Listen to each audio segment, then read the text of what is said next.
नमस्कार, मी भाऊ तोरसेकर. तुम्ही बघत आहात प्रतिपक्ष.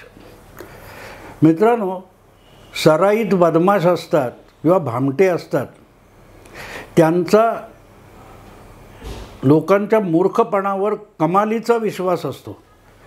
आणि जितका सराईत आणि अनुभवी भामटा असतो, बदमाश असतो, त्याला तर खात्री असते की आपल्याला भेटणारा प्रत्येक माणूस हा तद्दन मूर्ख आहे.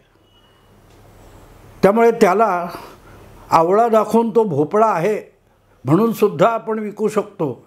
हा जो आत्मविश्वास असतो ना, तो आत्मविश्वास माणसाला बदमाशीकडे घेऊन जातो.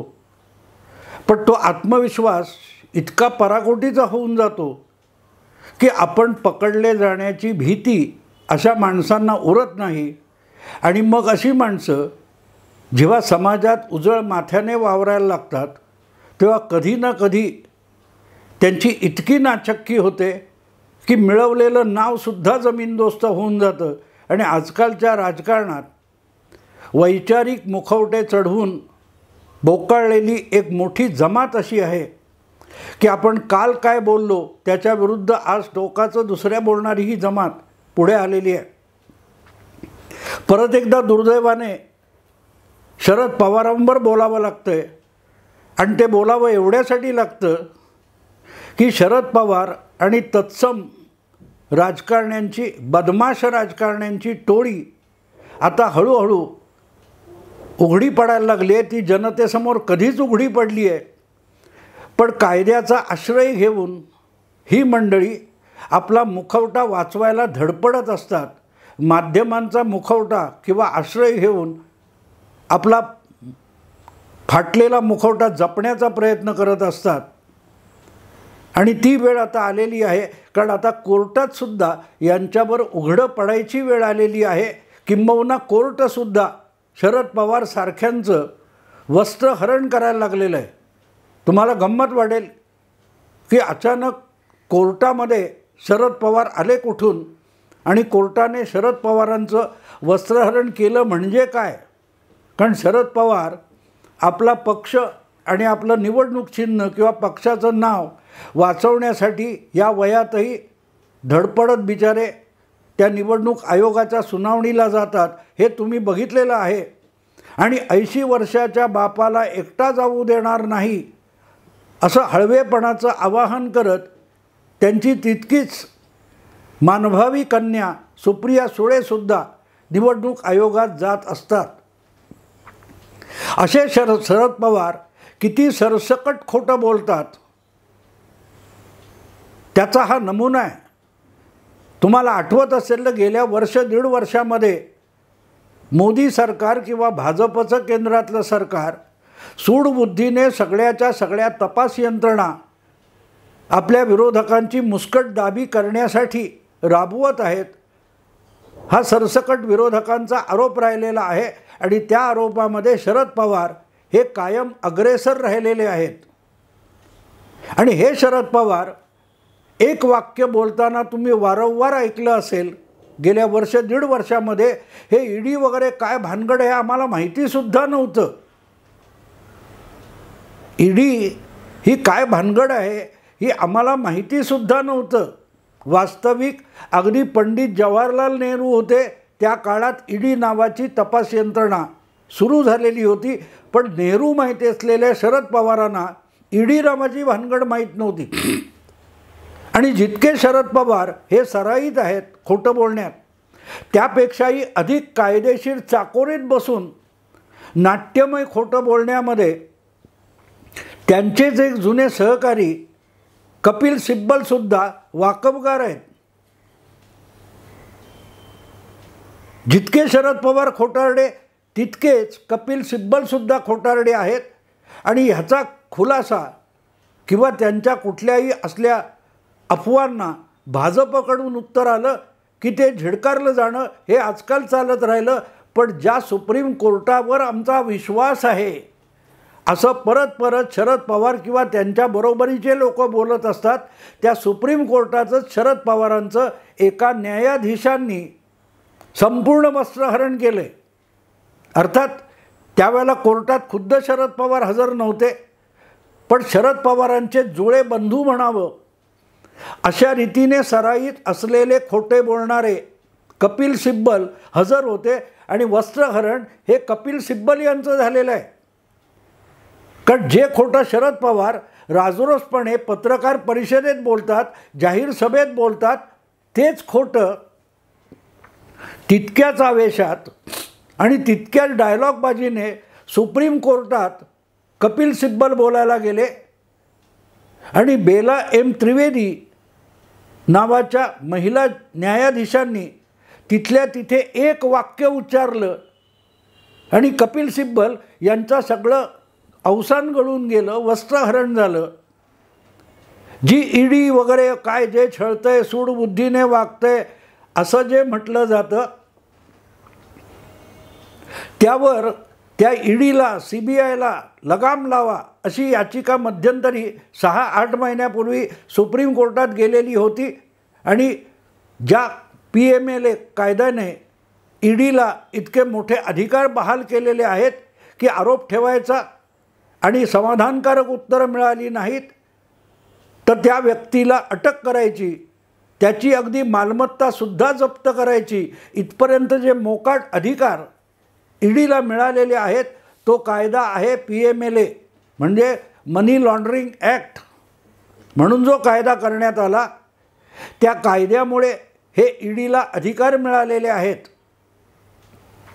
पण गंमत बघा मित्रांनो, असं भासवलं जातं की मोदी सरकार आलं आणि मोदी सरकारने असा जाचक कायदा, छळ करणारा कायदा निर्माण केला आणि त्याची अंमलबजावणी सुरू केली. अशा प्रकारे जे शरद पवार बोलत असतात त्याच पद्धतीत तेच नाटक कपिल सिब्बल सुप्रीम कोर्टात PMLA कायद्याचा फेरविचार व्हावा यासाठी याचिका घेऊन गेले आणि युक्तिवाद करत होते. आणि काय बोलले, जसं शरद पवार, मी आत्तापर्यंत 5 दशकामध्ये 6 दशकामध्ये एवढ्या निवडणुका लढलो, एवढं असं झालं, तेवढं तसं झालं, असा राज्यपाल आम्ही बघितला नाही, असं सरकार आम्ही बघितलं नाही वगैरे वगैरे शरद पवार ज्या बेछूट थापा मारतात. म्हणजे कधीकधी असं वाटतं की शरद पवारांनी स्वतःला आरशात किंवा वास्तवात बघितलं आहे की नाही. कारण आपण जे काय उद्योगाने उचापती केल्या त्याच दुसऱ्यांनी केल्या की शरद पवार म्हणतात असा कोणी बघितला नाही, तो तुम्ही बघाल कसं, ते तुम्हीच आहात. त्यामुळे आरशासमोर उभं राहून शरद पवारांनी स्वतःला बघितलं तर कळेल आलं हा उचापतखोर आहे. पण शरद पवार आरशासमोर उभे राहत नाहीत आणि त्यामुळे त्यांना असं दुसरं कोणी आपल्यासारखं वागलं तर लगेच वाटतं की अरेच्छा, असं मी कधी बघितलं नाही.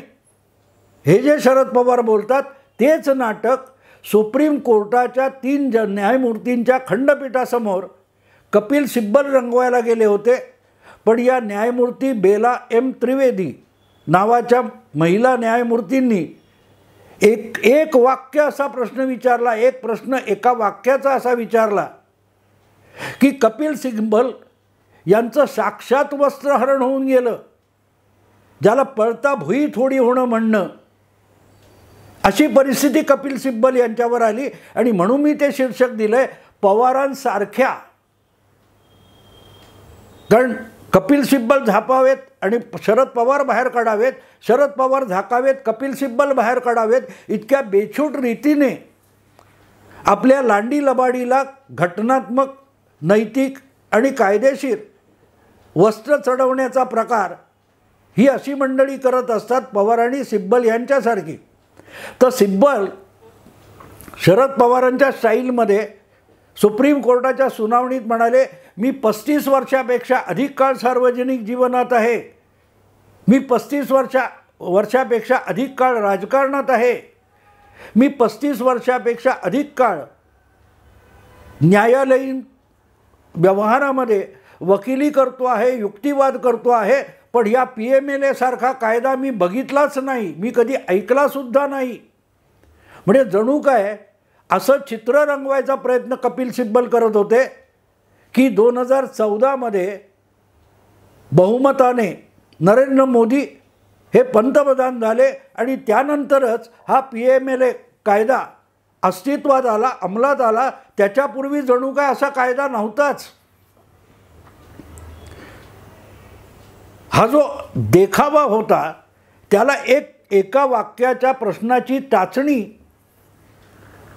त्या न्यायमूर्तींनी लावली. त्या न्यायमूर्तींनी एकच प्रश्न विचारला सिब्बल यांना की सिब्बल महोदय, तुम्ही जे बोलताय तेव्हा एकच गोष्ट सांगा की हा कायदा अंमलात आला त्यावेळेला तुम्ही राजकारणात सत्ता पक्षामध्ये होता की विरोधी पक्षामध्ये होता, आणि विरोधी पक्षामध्ये असाल किंवा कुठल्याही पक्षामध्ये असाल तर त्याच वेळेला संसदेत तुम्ही या कायद्याला आक्षेप का घेतला नव्हता. आता इथे चलाखी आणि चतुराई कशी असते. सराईत बदमाश असतात, ते तुमच्यासमोर अर्ध सत्य सांगतात आणि अर्ध धडधडीत भयानक खोटं सांगत असतात आणि त्याची अशी सरमिसळ करत असतात की त्यातलं सत्य काय आणि असत्य काय याचा देखील अंदाज बांधणं तुम्हाला अवघड होऊन जातं. सिब्बल नेमकं तेच करत होते जे शरद पवार जाहीर सभेमध्ये किंवा पत्रकार परिषदेमध्ये करत असतात. गेटवेजवळ पंचम जॉर्ज आला तेव्हा मुंडासं बांधलेला एक कोणतरी तिकडे समोर होता आणि ते महात्मा फुले होते. हे महात्मा फुल्यांच्या निर्वाणानंतर 20 वर्षांनी घडलेलं असून सुद्धा शरद पवार सराईत खोटं बोलतात. आणि नेमकी तीच गोष्ट इथे सिब्बलांच्या बाबतीत होती. सिब्बलांना असं भासवायचं होतं की हा PMLA कायदा हा वाजपेयी सरकारने त्यांच्या काळात केला आणि मोदी त्याचा गैरवापर करत आहेत. पण मधल्या 10 वर्षाच्या काळामध्ये सोनिया गांधी, शरद पवार, सिब्बल या सगळ्यांनी मिळून एक UPA नावाचं सरकार बनवलं होतं. ते झाकून लपून वाजपेयी टू मोदी असं जोडायचं आणि हे सगळं तपास यंत्रणा यांना अक्षरशः शिकारी कुत्रे बनवण्यात आलं. हे सगळं खापर भाजपवर फोडायचं हा डाव होता. नेहमीप्रमाणे डाव होता, लोकांना संभ्रमित करणं, लोकांची दिशाभूल करणं. पण बेला M त्रिवेदी यांनी असा एक प्रश्न जो विचारला की ज्यावेळेला हा कायदा अंमलबजावणी करण्याची नियमावली बनवण्यात आली तेव्हा तुम्ही सत्ता पक्षात होता का विरोधी पक्षात होता, आणि कुठल्याही पक्षात असाल तरी ज्यावेळेला ही नियमावली संसदेत संमतीसाठी आली तेव्हा तुम्ही गप्प का बसला होतात. तुमचे आज घेतलेले आक्षेप तेव्हा का घेतले नव्हते हे विचारलं. आणि थणथणीत चपराक बसल्यासारखं कपिल सिब्बल यांचं या एका प्रश्नाने थोबाड रंगवलं गेलं. नाही तेव्हाची परिस्थिती वेगळी होती, अमुक होतं, तसं होतं, असं नव्हतं, तसं नव्हतं. ही सारवासारव जसं ते कासव आपले हातपाय आत घेतं, पाय हात घेतं कवचीमध्ये, तसं आपला सगळा आवेश सिब्बलांनी आत घेतला. याचं कारण असं होतं की ज्या सरकारने PMLA कायद्याची अंमलबजावणी केली त्यासाठी इतकी जाचक नियमावली बनवली. त्यावेळेला कपिल सिब्बल त्या सरकारचे मंत्री होते. शरद पवारसुद्धा त्याच सरकारचे मंत्री होते. 2002 साली वाजपेयी सरकार जेव्हा सत्तेत होतं त्यावेळेला EDला अधिक अधिकार द्यायचे आणि हे जे मनी लॉन्ड्रिंग चालतं, टेरर फंडिंग चालतं, त्याला चाप लावण्यासाठी एक कायदा बनवण्यात आला. त्याला prevention of money laundering act PMLA असं म्हणतात. पण त्या कायद्याची प्रत्यक्ष अंमलबजावणी EDकडून सुरू होण्याच्या आतच 2004च्या लोकसभा निवडणुकीत भाजप आणि NDAचा पराभव झाला. त्यांना बहुमत राखता आलं नाही आणि सोनिया गांधी प्रणित मनमोहन सिंग यांचं कळसूत्री सरकार देशाच्या बोकांडी येऊन बसलं 2004मध्ये. त्यामुळे PMLA कायदा बनवलेला होता, पण कायदा बनवल्यानंतर तो प्रत्यक्ष अंमलात कसा आणायचा याची एक नियमावली बनवली जाते. ती नियमावली बनवणं वाजपेयी सरकारला शक्य झालं नाही. त्यामुळे ती नियमावली ही 2005मध्ये UPA सरकार सत्तेत असताना बनवली गेली. ती अर्थातच त्याचा मसुदा हा मंत्रिमंडळाकडून पास केलेला असणार, ज्या मंत्रिमंडळामध्ये कपिल सिब्बलसुद्धा होते आणि शरद पवारसुद्धा होते. तेव्हा ज्या पद्धतीच्या जाचक कारवाया आज होतात आणि सूडबुद्धीने केल्या जातात, असा जो दावा शरद पवार, कपिल सिब्बल किंवा तत्सम लोकांचा आहे, त्या जाचक अटी, ते जाचक नियम आणले कोणी? मोदी सरकारने नाही आणले, ना वाजपेयी सरकारने आणले. ते इतके जाचक नियम हे विरोधकांना छळण्यासाठीच होते आणि ते आणणाऱ्या सरकारचं नाव UPA सरकार, मनमोहन सरकार होतं. थोडक्यात कपिल सिब्बलच हे नियम आणणाऱ्या मंत्रिमंडळाचे एक जबाबदार सदस्य होते. शरद पवारसुद्धा हे नियमावली पास करणाऱ्या मंत्रिमंडळाचे एक महत्त्वाचे सदस्य होते. पण ही नियमावली विरोधकांवर सूडबुद्धीने वापरली जाईल, लोकशाहीची मुस्कटदाबी करू शकेल, हे बोलायची जागा ती होती. तेव्हा शरद पवार चकार शब्द बोलले नाहीत, तेव्हा कपिल सिब्बल चकार शब्द बोलले नाहीत. कारण सोनियांनी डोळे वटारले की आपल्या पापण्या मिटायचा, याला हे लोक लोकशाही समजतात. म्हणून ती नियमावली मनमोहन सिंग सरकारच्या काळात 2005 तयार झाली आणि अंमलात यायला सुरुवात झाली. विरोधी पक्षांना त्यातून किती जाचकरित्या वागवता येईल त्याचा नमुना आज आंध्र प्रदेशचे मुख्यमंत्री आहेत जगन रेड्डी यांच्या बाबतीत याच UPA सरकारने राबवून दाखवला होता. जगन फडणवीस दीर्घकाळ तुरुंगात होते.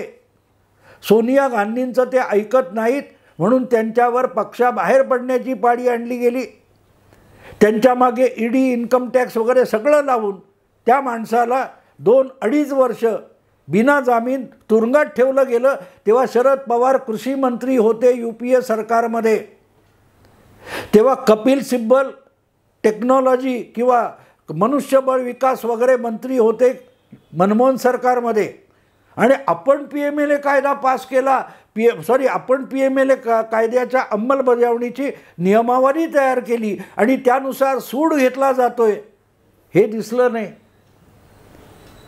आंध्रच्या जगन रेड्डीला मुख्यमंत्री व्हायचं होतं आणि तो काँग्रेसमध्ये होता, काँग्रेसचा खासदार होता.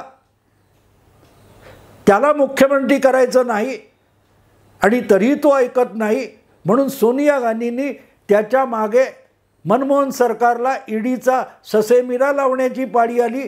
तो तुरुंगात गेला, त्याची मालमत्ता जप्त झाली. त्याच्या भावंड, बहिणी, आई, बायको या सगळ्यांना EDने छळलं.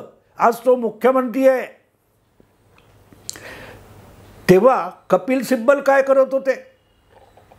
शरद पवार हाताची घडी तोंडावर बोट घेऊन बसले होते का? कारण त्यांना तर ED माहितीच नव्हती, त्यांनी कधी ED ऐकलीच नाही. आणि त्यांच्या सरकारने EDला आपल्या राजकीय विरोधकाची मुस्कटदाबी करण्यासाठी 2-2.5 वर्ष तुरुंगात टाकलं होतं. शरद पवारांना माहितीच नव्हतं. कारण शरद पवार जेव्हा जेव्हा मंत्री असतात, सत्तेत असतात, तेव्हा त्यांचं डोकं ठिकाणावर नसतं असं म्हणण्यासारखी ही परिस्थिती नाही का? जो प्रश्न पत्रकार महाराष्ट्रातले शरद पवारांना कधी विचारत नाहीत की ED आम्हाला माहितीच नव्हती असं म्हणता, तर तुम्ही मंत्रिमंडळात असताना ही नियमावली तयार झाली तेव्हा तुम्ही मंत्री म्हणून शुद्धीत नव्हता की मंत्रिमंडळाच्या बैठकीत बेशुद्ध पडला होता? तुमची शुद्ध हरपली होती का? हे विचारलं गेलं नाही. तो प्रश्न सुप्रीम कोर्टाच्या खंडपीठातल्या एका महिला न्यायाधीशाला विचारायची पाळी आली. ही महाराष्ट्रातल्या सगळ्या पत्रकारितेसाठी सर्वाधिक शरमेची गोष्ट आहे. ही शरद पवार रोजच्या रोज सगळीकडे बोलत फिरतात की ED काय होतं आम्हाला माहीत नाही, ED सूडबुद्धीने वापरली जाते. मग तुम्ही PMLA कायद्याची नियमावली मंत्रिमंडळात मंजूर का केली? हा प्रश्न विचारणं म्हणजे पत्रकारिता असतं. पण तेवढं सोडून शरद पवार थुंकले का, शरद पवार शिंकले का, ते झेलण्यासाठी जे जमाव होतात त्या जमावड्याला पत्रकार परिषद म्हणतात. पण त्या पत्रकार परिषदेमध्ये कोर्ट नसतं, न्यायमूर्ती नसतात. आणि अशाच एका महिला न्यायमूर्तीने पवारांचं आणि कपिल सिब्बल यांचं बघता बघता वस्त्रहरण करून टाकलं. ही माणसं किती धादांत खोटं बोलतात, किंवा हे सवयीचे खोटारडे आहेत, स्वाभाविक खोटारडे आहेत. म्हणजे खोटं बोलतानाही ते खोटंच बोलतात, खरं बोलताना तर खोटंच बोलतात. पण कधी कधी त्यांच्या खोटं बोलण्यातून एक सत्य निघून जातं. आणि म्हणून मी म्हटलं की सुप्रीम कोर्टाने शरद पवार सारख्यांचे या PMLA कायद्याच्या फेरसुनावणी, अर्थात एकदा सुप्रीम कोर्टाने हा विषय फेटाळून लावलेला आहे की PMLA कायदा राहील, त्यासाठी ED किंवा कोणालाही रोखलं जाणार नाही, तो कायदा आणि त्यातल्या तरतुदी बरोबर आहेत हे सांगितलेलं आहे. तरीही कपिल सिब्बल परत परत जात आहेत, फेरसुनावणी मागतायत. याचं कारण आपल्या असल्या सगळ्या गुन्हेगारांना बचावण्यासाठी, त्यांना वाचवण्यासाठी, त्यांना जामीन मिळवण्यासाठी गेल्या 2-4 वर्षामध्ये कपिल सिब्बल यांनी आकाश पाताळ एक केलं आहे, पण ते कोणाला जामीन मिळवून देऊ शकले नाहीत. आणि म्हणून परत एकदा आपण जे पाप करून ठेवलं आहे ते पाप निस्तरण्यासाठी कपिल सिब्बल यांना सुप्रीम कोर्टात युक्तिवाद करण्याची पाळी आलेली आहे. सत्य असंच असतं मित्रांनो. तुम्ही सत्य नाकारू शकता, सत्याकडे दुर्लक्ष करू शकता, पण सत्य मारू शकत नाही. किती दुर्लक्ष केलं तरी सत्य तुमचा पाठलाग करत असतं. ते पाठलाग करत करत येतं आणि एक वेळ अशी येते की ते सत्य तुमची कॉलर पकडतं. न्यायमूर्ती बेला एम त्रिवेदी या महिला न्यायाधीशांनी सुप्रीम कोर्टात युक्तिवाद करणाऱ्या कपिल सिब्बल यांची कॉलर पकडलीच आणि त्याच्यावर त्यांच्याकडे उत्तर नव्हतं. मग त्यांनी सारवासारव सुरू केली. हे असं वापरलं जाईल ही अपेक्षा नव्हती, पण ते वापरलं तेव्हासुद्धा गेलं. मी तुम्हाला उदाहरण दिलं, असे खूप आहेत, पण एक जगन रेड्डीचं तुम्हाला उत्तर दिलं. शरद पवार जाणता नेता कसे नाहीत याचा हा सगळ्यात मोठा पुरावा आहे की ज्या मंत्रिमंडळात नियमावली पास झाली त्या मंत्रिमंडळात असूनही आपल्याकडून असं झालं आहे याचा थांगपत्ता शरद पवारांना नाही. याला जाणता नेता तरी का म्हणायचं? त्यांच्या समर्थकांकडे याचं उत्तर आहे का? सुप्रिया ताईंकडे याचं उत्तर आहे का?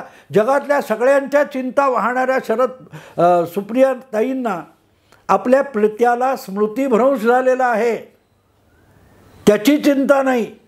काय मुलगी आहे, बापाला एकटा कोर्टात जाऊ देणार नाही म्हणून जाते, पण पित्याला इतका भयंकर स्मृतिभ्रंश झालेला आहे की जाहीररित्या तो वाटेल ते बरळायला लागलाय, तरी त्याच्यावर उपचार करण्याची बुद्धी सुप्रियाताईंना होत नाही. अशा सगळ्यांना या न्यायमूर्ती बेला एम त्रिवेदी यांनी सणसणीत चपराक मारली आहे. एवढंच सांगून थांबतो. आवडलं लाईक करा, शेअर करा, सबस्क्राईब करा. नमस्कार.